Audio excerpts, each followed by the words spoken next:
So your baby's finally holding up their head. Now what?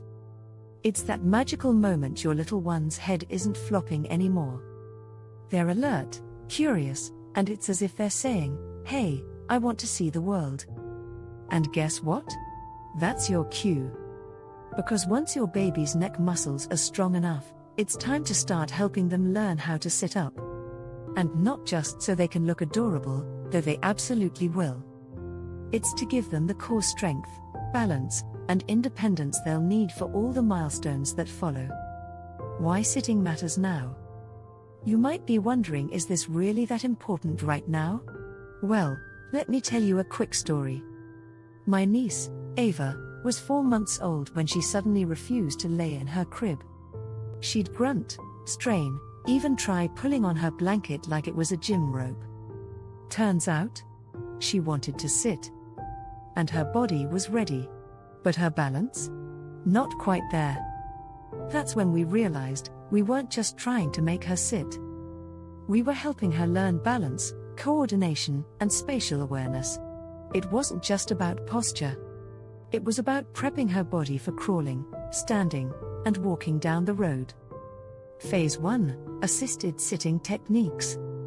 There are 2 ridiculously easy ways to start. Option 1: sit your baby on your lap. You can do this on the floor or in a chair, just keep your back straight and your arms free.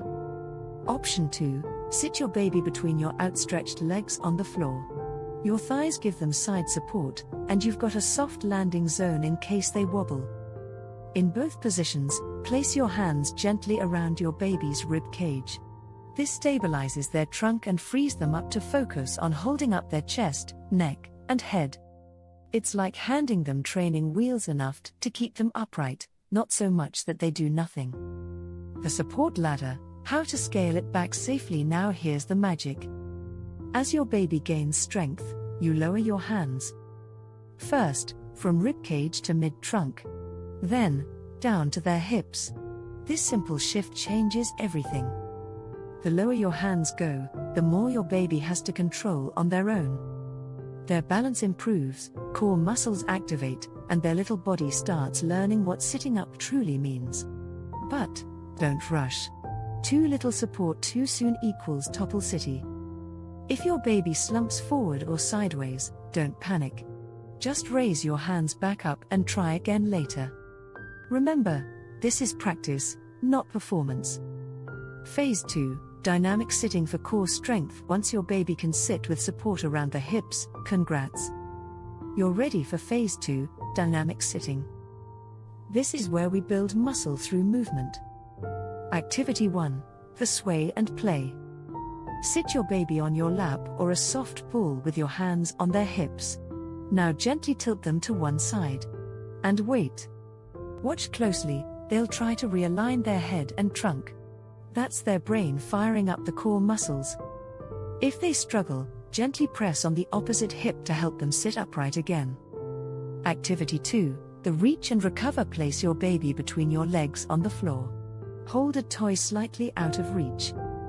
They'll lean forward to grab it and naturally try to push themselves back upright. If they need help, use your hand on the opposite hip again to guide them back into position. Each mini movement builds strength. Each wobble is a win. Phase 3: preparing for unassisted sitting. You've probably noticed it already.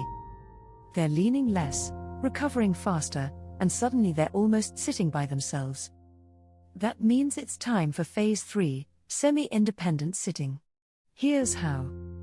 Sit on the floor with your legs outstretched. Place baby between your thighs, but now pull your thighs slightly apart. Give them just enough space to sit unassisted, but still have a soft bumper if they fall. Encourage your baby to place their hands on the floor or on their thighs. Using their hands for support is a natural stepping stone to balance. At first, they might only stay up for a few seconds. But soon, they'll last minutes. Creating a safe falling zone. Even as they sit independently, they'll fall. And that's okay. It's not a setback, it's part of progress. Here's a parenting pro tip. Use a nursing or boppy pillow behind your baby. It gives a soft landing if they tip backward and something to push against if they start to wobble sideways. This not only keeps them safe, it actually helps them learn how to adjust and stay upright. What to avoid? The myth of floor seats now. Let's talk about something controversial: baby floor seats. They look helpful, but they're not teaching your baby to sit.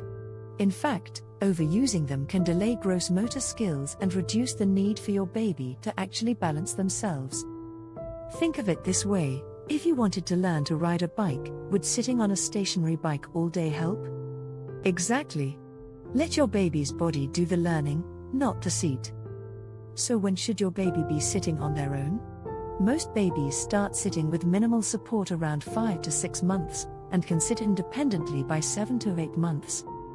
But every baby is unique, some may get there sooner, others a little later. As a parent, it's easy to feel like you have to rush everything. But your baby doesn't need to sit perfectly today. They just need you, showing up, playing, guiding them with love. Each assisted sit, every toy reach, every tiny tumble, it's all part of the process.